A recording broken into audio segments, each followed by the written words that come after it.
தமிழ்நாடு காவல்துறையிலிருந்து சூப்பரான வேலைவாய்ப்பு அறிவிச்சிருக்காங்க. கிட்டத்தட்ட 3665 வேக்கன்சி கொடுத்துருக்காங்க. இந்த வேலைக்கு ஆண்கள் மற்றும் பெண்கள் 2 பேருமே அப்ளை பண்ணிக்கலாங்க. என்னமான பதவி கொடுத்துருக்காங்க அப்படின்னா, கான்ஸ்டபிளுக்கான பதவி கொடுத்துருக்காங்க, ஃபயர்மேன், ஜெயில் வார்டன் போன்ற 3 வகையான பதவி உங்களுக்கு அறிவிச்சிருக்காங்க. இந்த வேலைக்கு நீங்கள் 10th பாஸ் பண்ணியிருக்கீங்க அப்படின்னாவே போதுமானது. இந்த வேலைக்கு நீங்கள் தாராளமாக அப்ளை பண்ணலாம். ஏஜ் லிமிட்டை பொறுத்த வரைக்கும் பிசி, எம்பிசி, டிஎன்சியை பொறுத்த வரைக்கும் 18 வயசுலேருந்து 28 வயசுக்குள்ளே இருக்கவங்க அப்ளை பண்ணலாம். SC, ST, different able person, widow category 18 வயசுலேருந்து 31 வயசுக்குள்ளே இருக்கவங்க அப்ளை பண்ணலாம். இதுதான் உங்களுக்கான பேசிக் ஏஜ் லிமிட்.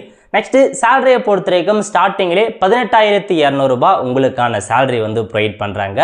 இந்த வேலைக்கு எப்படிலாம் செலெக்ஷன் பண்ணுறாங்க அப்படின்னா, முதல்ல உங்களுக்கு ரிட்டன் எக்ஸாமினேஷன் வைக்கிறாங்க. அதில் செலக்ட் ஆகிறவங்க அடுத்த கட்டமாக சர்டிஃபிகேட் வெரிஃபிகேஷன், அதுக்கப்புறம் உங்களுக்கான ஃபிசிக்கல் என்ட்ரன்ஸுக்கான டெஸ்ட் வைப்பாங்க. அதுக்கப்புறம் பார்த்தா ஃபிசிக்கல் டெஸ்ட் இருக்க போது, அதுக்கப்புறம் மெடிக்கல் எக்ஸாமினேஷன், இதெல்லாம் முடிச்சதுக்கப்புறம் உங்களுக்கான ஜாப் கன்ஃபர்மேஷன் ஆகிடும். அதேமாரி இந்த வேலைக்கு நீங்கள் அப்ளை பண்ணணும் அப்படின்னா, இவ்வளோ ஹைட்டு, வெயிட்டு, செஸ்ட் மெஷர்மெண்ட்லாம் இருக்கணும் அப்படின்ற ஒரு க்ரைட்டீரியாவும் கொடுத்துருக்காங்க. நோட்டிஃபிகேஷனை பார்த்து ரெஃபர் பண்ணிக்கோங்க.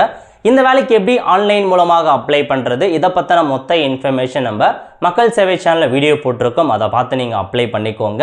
அப்ளை பண்ணுறதுக்கான கடைசி தேதி 21/9/2025. அதாங்க கடைசி தேதி. அதுக்குள்ளே அப்ளை பண்ணிக்கோங்க. 250 ரூபா நீங்கள் எக்ஸாம் ஃபீஸாக ஆன்லைன் மூலமாக பே பண்ணுற மாரி இருக்கும். நல்ல ஒரு ஜாப் ஆப்பர்ச்சுனிட்டி. ஸோ காவல்துறை வேலைவாய்ப்புக்கு ட்ரெயின் பண்ணுறவங்க மறக்காமல் இந்த வேலைக்கு அப்ளை பண்ணுங்கள். நிறைய பேருக்கு இந்த வீடியோ ஷேர் பண்ணுங்கள். அடுத்த ஒரு நல்ல வீடியோவில் சந்திப்போம். நன்றி, வணக்கம்.